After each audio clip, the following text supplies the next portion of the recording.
Hello friends, India ரீசெண்டாக ஒரு முக்கியமான இன்டர்நேஷனல் ஆர்கனைசேஷனில் மெம்பராக ஜாயின் பண்ணியிருக்காங்க. என்ன ஆர்கனைசேஷன் அப்படின்னா ஐஎம்ஓ, இன்டர்நேஷனல் மேரிடைம் ஆர்கனைசேஷன். இது கப்பல் போக்குவரத்தை ரெகுலேட் பண்ணக்கூடிய ஒரு முக்கியமான ஆர்கனைசேஷன் தான் ஐஎம்ஓ. இதில் மொத்தம் 40 நாடுகள் இருக்காங்க. இந்த 40 நாடுகளை 3 கேட்டகரியாக பிரிக்கிறாங்க. கேட்டகரி ஏ அப்படிங்கிறதுல அதிகமாக கப்பல்கள் வச்சிருக்கக்கூடிய நாடுகள் கேட்டகரி ஏல இருப்பாங்க. கேட்டகரி பியில் எந்தெந்த நாடுகள்லாம் அதிகமான கப்பல் போக்குவரத்து பண்ணுறாங்களோ அந்த நாடுகள்லாம் பியில் இருப்பாங்க. இந்தியா கேட்டகரி பியில் தான் இப்போ இந்தியா உறுப்பினர் சேர்த்திருக்காங்க. இது இல்லாமல் மித்த நாடுகள் எல்லாமே சி அப்படிங்கிற கேட்டகரியில் வருவாங்க. இப்போ ரீசெண்டாக இதோடைய 34வது மாநாடு லண்டன்ல தான் ஹெட் குவார்டர்ஸ் இருக்கு. இந்த அமைப்பு 1948 உருவாக்கப்பட்டது. இந்தியா 1959 சேர்றாங்க.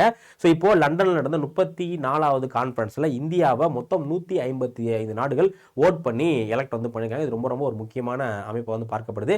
இப்போ உங்களுக்கான கேள்வி என்ன அப்படின்னா, யூஎன் எந்த ஆண்டு தொடங்கப்படும் மறக்காம கமெண்ட் செக்ஷன்ல கமெண்ட் பண்ணுங்க. இந்த வீடியோ உங்க ஃப்ரெண்ட்ஸ் எல்லாத்துக்கும் ஷேர் பண்ணுங்க. தேங்க்யூ.